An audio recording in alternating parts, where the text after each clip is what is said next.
Radio, shout it. What's happening? It's your boy B-Hop Radio Shouty, and stepping in the building, I got my Mactown fam in this thing. Billie Slum, what's good with it, my dog? Man, I can't call it, man. Pleasure to be here, man. Thank you for having me. Man, no problem. Appreciate you putting up in this thing, boss. But I mean, we got to get straight to it, though, Slum. It's supernatural. Supernatural. Break down this project to me, boss. Supernatural, man. It's a state of mind. It's we as the melanated ones, we have the power to create, man, and make things happen for ourselves, man. So it's just a concept album about making something out of nothing, man. Exactly. Coming out of Macon with it, though, man. I mean, how has your upbringing and your surroundings affected your creative process? If anybody knows me and listens to my music, man, everything I go through is in the music. So it's like I'm an open book, bro. And Macon it's a gift and a curse, man. It's a beautiful city, beautiful people, but it's a lot of that gangster shit going on down there, man. Yeah. You know, so I try to embody all of it, the beauty and the pain. So like, you know, it's all in the music, bro. How long you been down with the music, though? Man, as long as I can remember, man, I started singing in the choir. You know, shout out my RP Granny Leah, but she got me into the singing thing. So it started off singing, started writing poetry, and then one of my big homies, shout out Bean, who's also an affiliate of Carbon and all that, kind of got me into the studio. Said, man, you talented, man. Let's see what you can do. Stay away from that other shit you doing, and let's get in the studio. Yeah. Exactly. Yeah. So now, I heard some of the music, but I ain't hear no singing on that thing, though, Cloud Slum. surfing, that's me on the hook, man. What? Yeah. Oh, that's how you felt on that hook. I thought you had somebody in there singing. No. That's me on the cloud surfing. Okay, I can dig that. I can definitely dig that. Right So on. now, break it down to me. Which one do you like better, singing or rapping? Whatever I feel at the moment, man. Okay. I like both of them, you know, but you know, the rapping is more so my passion. Exactly. When it comes to your creative process, though, man, I mean, are you doing the melody, verse, or the beat first? I'm the type of artist that just let the beat speak to me, man. Whatever the beat is the driver. I'm just the passenger. So whatever the beat drive me, that's what it's gonna come up. You know, whether it's the melody first or sometimes I just automatically have the words, and then sometimes it's the melody. So it just depends. You know? Exactly. Now, you spoke earlier about Carbon 15, man. Can you talk about y'all relationship and how y'all boys go back? We go back. We from Bloomfield. That's a neighborhood in Macon. That's on kind of the southwest side of Macon, but technically the west side of Macon. And like I said, he mentioned on I guess y'all's interview that we was talking about how we got started. I was a part of that collective with the Mud Hole. Again, shout out Bean, shout out Lock Dog, Wolf 6'4", So Say So Sick, and we came up with they did the Gangster Grills, and we was a part of that. And then that kind of transition, you know, Carbon was moving around with home with Jeezy and all of them. And then he kind of came and scooped me up and said, hey, come up here. And they put me in a group called True Breed. Shout out to Luke Ruger and These Are the Dumb. But that kind of ran its course, and then we had to move on to other stuff, man. So we here now. What was it like when you saw your boy come up here to the A-Town, down with CTE, they moving around heavy, it's going down in these streets, and then he said, all right, now, Slum, it's time for you to make your way up here too, man? To be honest, man, I was hesitant because, you know, they knew me from before. Like I said, I was a youngin' running around doing this, that, and the third. And so, you know, Jeezy, King, they all knew me from before, and they knew I was talented. But the type of music that I felt that I do wasn't really, I guess, a good mesh in my eyes personally. But, you know, they felt like it was a good move at the time. So, we chopped it up. We did the business, and, you know, like Carbon said, it was the right team, right people, but the wrong time, unfortunately. Yeah. But I'm talking about just the atmosphere and the change in environment, though, man. Yeah. What was that like? That opened my eyes to that it's possible. So one thing that I can credit Jeezy for is that I definitely picked up on his work ethic, and that's something I kept instilled in myself to this day, and just seeing how Holmes grinded it out, and being in those sessions where he recording those epic records that people love today, like the put-ons and I can name a few. Just seeing the man creating and just watching it go from ground zero to, you know what I'm saying, taking off 0 to 100, man. So that definitely opened my eyes to it's possible. Now, when it comes to your music, hold on, because I think Carbon trying to hit me up with right now. Okay. So now, when it comes to your music, though, what are the messages that you trying to push out there, though? All gas, no brakes, man. Don't let nobody stop you from your dream. You know, Exactly. if you can conceive it, you can achieve it, man. That's my mentality with everything that I do, whether it's the music, you know, I got a clothing brand, being in school and talking to kids in my city and my community, just trying to let them know, hey, man, you can come from nothing and turn it into something and change your life around, and you can make it happen, man. So now, when you got in there with DJ Drama, man, what was that like? Because that's my dog, that's my big homie right there. When you knew it was time to get your gangster grills on, what did you have to do to prepare for that thing? So I was not a part of that process. So I didn't come across Drama until later, but 15 and bruh, shout out Bean again, they put that together. So they just basically took what we was doing and they, you know, they linked up with Drama. So that I wasn't actually a part of that process, but you know, I came across Drama later during the Cte Phase. Exactly. Yeah. Now, being at CTE at that time, man, can you describe that whirlwind of that movement at that time, just being a part of it and being able to see what was going on from the inside out? Everything was hurry, rush, now. A lot of stop and wait. Then there was a lot of hurry up and go. So everything was like moving so fast, and I just soaked it all up and tried to build the relationships that I could. Just being around people that you grew up. I ain't never been starstruck by nobody, but you know, I will say when I seen people like Cube and Dub C, you know, I was like, man, you know, I was a kid, like, come on, man. Guys, man. So come on, gangsters make the world go round. Absolutely. So just seeing them guys and you know, just again made me see that, hey, man, it's possible to come from where we come from, which is the bottom. You know what I mean? And you can do this. Talk about the misconceptions and perceptions of Macon, though, man. People think we all just like super dumb, super country, just ignorant. You know, it's a lot of that. You know, but it's a lot of intelligent people, a lot of beautiful spirits, and people who really shake us and move us down there and making it happen. Yeah. So I think the common misconception is that we don't have any business about ourselves and we just all violence. You know, that's definitely not the case. Exactly. What was that like for you navigating them Macon streets, man, and getting ready to come up here to the A? You know, without getting too much into it, I definitely I was active. I did my little parts in certain things, and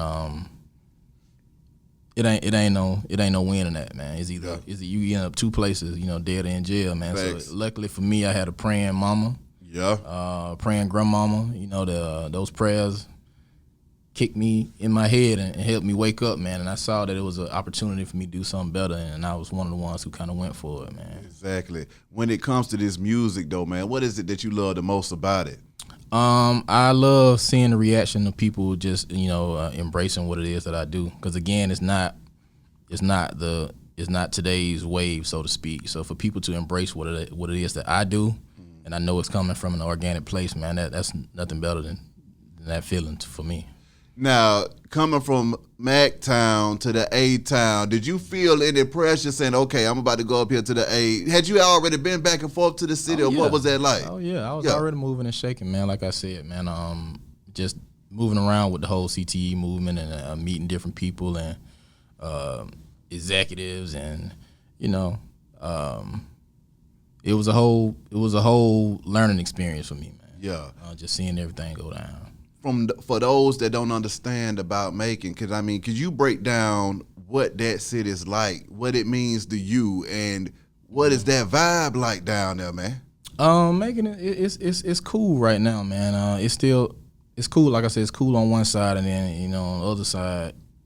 So let me break it down. The city's thriving. The economy is starting to boom, and businesses are coming to the city. People seeing value in the city, but on the flip side, you still got a lot of the, you know, the street activity and the homicide spiking and things like that. But you give respect and you get respect. So you just got to really know how to move around. People think it's slow down in there, and you really can come down there and get caught slipping if you're in a, you know, it ain't no different than no other hood. Exactly. Ghetto. We all know a ghetto is a ghetto is a ghetto, and you'll learn the hard way thinking that it ain't. You'll learn the hard way thinking it's just a little country town. Exactly. So now, for the people that's coming up after you, though, Slum, what is it that you want them to understand, though, man? And I mean, did you think coming up and making you be able to ride those different waves, meet those different artists and stuff like that? Nah, man. Like I said, just being around that whole movement, it allowed me to see that anything is possible. You know, because at one point in my life, I was on a downward spiral. You know, just into all the negativity. You know, and that was one of the things that allowed me to see, aside from, you know, having my first child. Yeah, that always helps. That definitely wakes you up. But just seeing that it can be done, it's possible to take something that you create and give it to the world, and the world receive it in a way that you can make a living off of this. You know what I mean? How were you able to get out of that downward spiral, though, man? Because, you know, a lot of times folks go into that spiral and they end up in them two places we were just talking about earlier. Right. Well, it is. I give a shout out to my big homies. My big homie, he stayed on me. Hey, you know, Slum, you talented. Stay out the street. Go to school. Stop trying to do X, Y, and Z. Yeah. You know, even though I ain't listening, it took me to kind of fall on my ass a couple times to really listen. But just seeing a lot of my homeboys go in and out of prison, and I was a teenage parent, man. I had my first child in high school, and that really woke me up, man. And you know, my first child was a special needs child. So on top of that, being a teenage parent and having a special needs child, that kind of really woke me up. Hey, man, you need to get your life together, man. What went through your mind when that first child was special needs, man? And how did you deal with that? Because I know that had to been stressful. It definitely was stressful, man. It's just you have to take it one day at a time. A lot of ambulance rides, a lot of, you know, needles and hospitals and, you know, pain, and just watching her in pain, and, you know, that really just let me know, hey, man, you really gotta get it together and be there for your child, because where you going, it ain't gonna end up one or two ways. So exactly, yeah, that was a slap in the face that really woke me up. How did music play a part and a role in your life during all of these times? Music helped me channel whatever I was going through, man, and the best way to the best therapy is music for me. Whatever you feeling or whatever you going through, you put it on that wax, and that's kind of a release. So it definitely was therapeutic for me. Yeah. So now moving forward though, man, what other projects are you working on? And then I need you to go through that catalog, because you've been in this game for a minute though, Slum. Yeah. A lot of people don't know. Like I said, we did the True Breed thing, which was a project through CTE. It's called 3 the Hood Way, hosted by DJ Folk. Shout out DJ Folk. Yeah. That's still out there. I got lots of material if you just go look me up, man. But Supernatural is the current project. Just dropped a video for No Breaks. I got another one coming. That No Breaks, man, that video was hard as hell too, Thank man. you, Talking about shooting that thing, and what was that like? We shot it in downtown Macon. I shout out Centrail, Luminous Concepts, who directed the video. He's a hell of a director, up and coming. Yes, definitely check him out. I just let him take the wheel, and I just did whatever he said, man. We're gonna shoot this on the fly. We're gonna do it downtown Macon. I hopped on an 18-wheeler, you know, the whole nine. Just, you know, police didn't even mess with us or nothing, man. We just did our thing downtown Macon, man, and it was beautiful. Yeah. Exactly. Now, you and Carbon, man, y'all growing up together, what is it like when y'all realize that y'all are able to work together the long way, man? And then just talk about y'all friendship and being able to stick it all the way through. I had to learn to listen to Carbon, man. I'll be honest, man. What? I get kind of stubborn and stuck in my ways as far as like not listening, and you know. So he definitely had to see me. Hey, Slum, if you really want to do this, you're gonna have to listen to me, man. So I learned to stay in my place. You know, I still have, you know, things and concepts that I want to, you know, bring to the table, and we do that, and we work as a team versus me feeling like, you know, it's got to be my way. Exactly. And Carbon is big on patience and timing. Yeah. And I have no patience. You know what I mean? I'm a zero patience, zero tolerance type of cat, man. I mean, I'm very quiet. You know, not in an aggressive way, but I just, you know, I ain't got time for it. I ain't got time for it, man. And Carbon has really taught me to be patient and wait for your time. Exactly. You know, so. Now, Slum, you done hauled off and had a rare individual pop in this thing, man.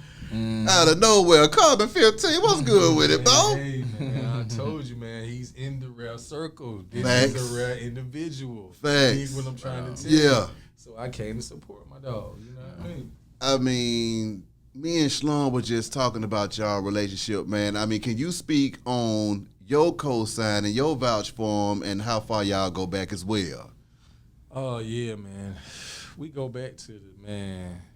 To the 90s, man, we go back. You know, we went to the same.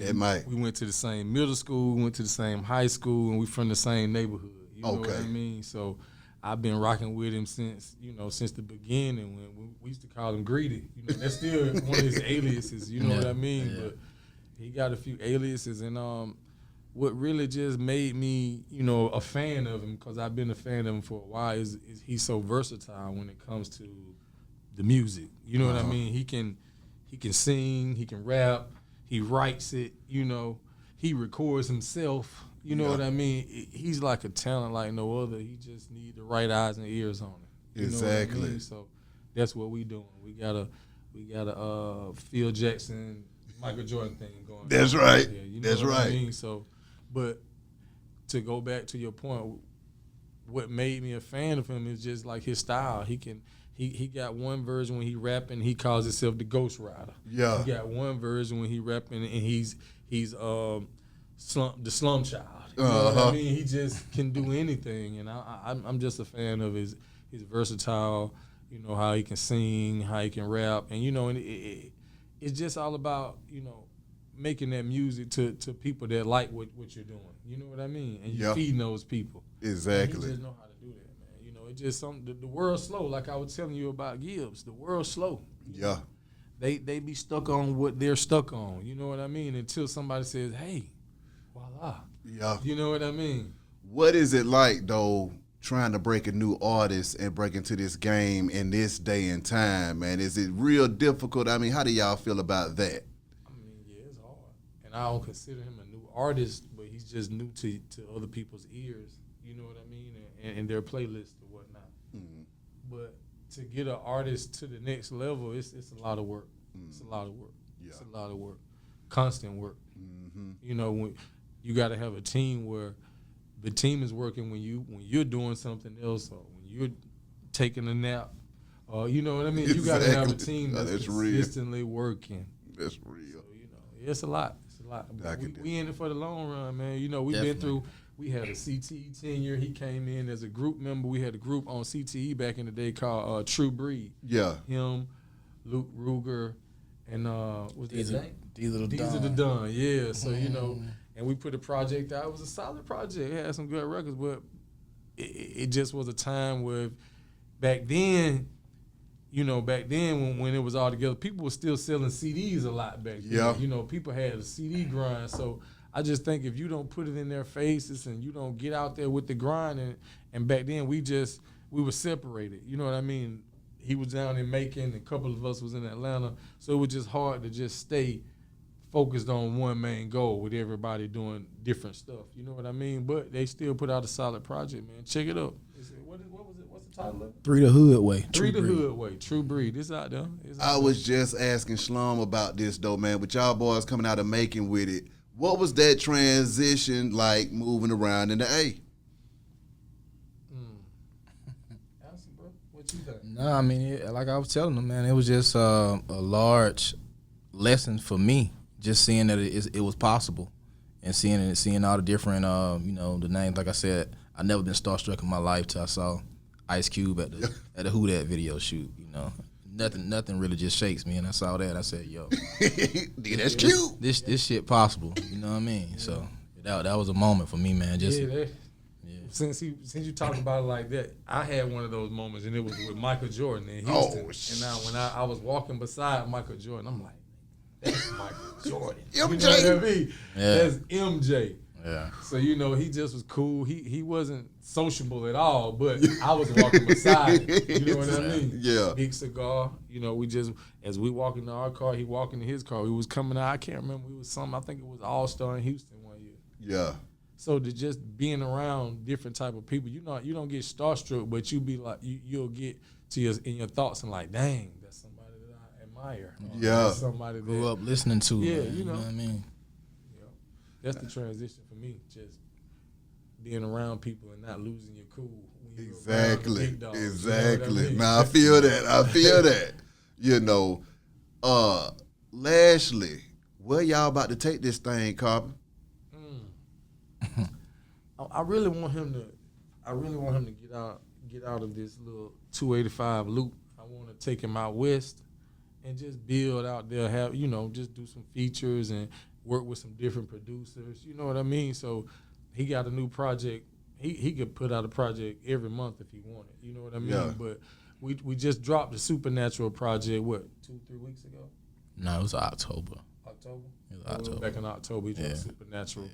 He just dropped a video or something. Yeah, I just dropped a No Breaks video. No Breaks video. That's what it was. Well, see, talking about going out west though, working with Warren G. Oh, yeah. Did it to me. Because see, that's one of my starstruck people right there. I Yeah, grew for up. sure. Warren G was my favorite out of that G-Funk era. Okay, so I mean, what was it like kicking it with the G-Funk King? So I gotta give that credit to one of our fallen soldiers, man. RP Gangsta Dre, that was my big homie. He kind of plugged that in, and just having those conversations with Warren G over the phone, and him actually loving what we put together. That was a moment for me, man. Like, again, somebody I grew up listening to and idolizing, that whole G-Funk area, that Exactly. era, that Dog Pound, all that. Yeah. You know what I'm saying? So that was a moment for me, and RIP to Gangsta Dre once again. Yeah, rest up Gangsta Dre. And speaking on Warren G, see, that's another reason why I like Slum.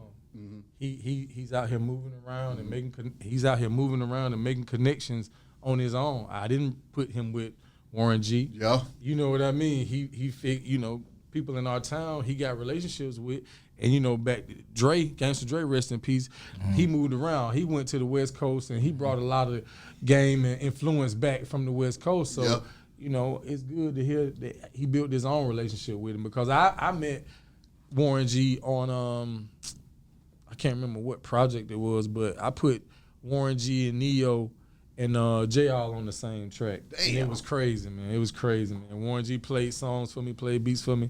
I was like, back it up. That's the one. My God. Took that one back to the plant because we was working on the album. Took it back. Bro did his thing, sent it to Neo, sent it back to Warren G. He's been a rapper ever since, I just recently spoke to him on Instagram, man. Yeah. Warren, he doing his thing with his cool, Sniffing Griffin's barbecue. Yeah, that barbecue sauce. He doing his thing for sure. Yeah. Shout out Warren G. Lastly, how can these folks contact y'all one more again?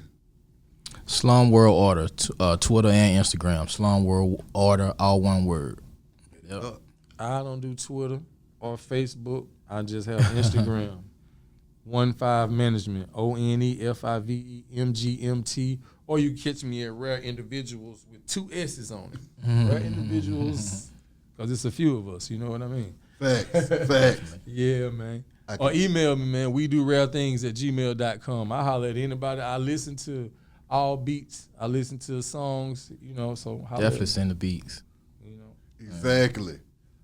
Beehive Radio Shouty, Carbon 15, Billie Slum in this thing. I'll holler at y'all in a minute, man. We go. Radio Shouty.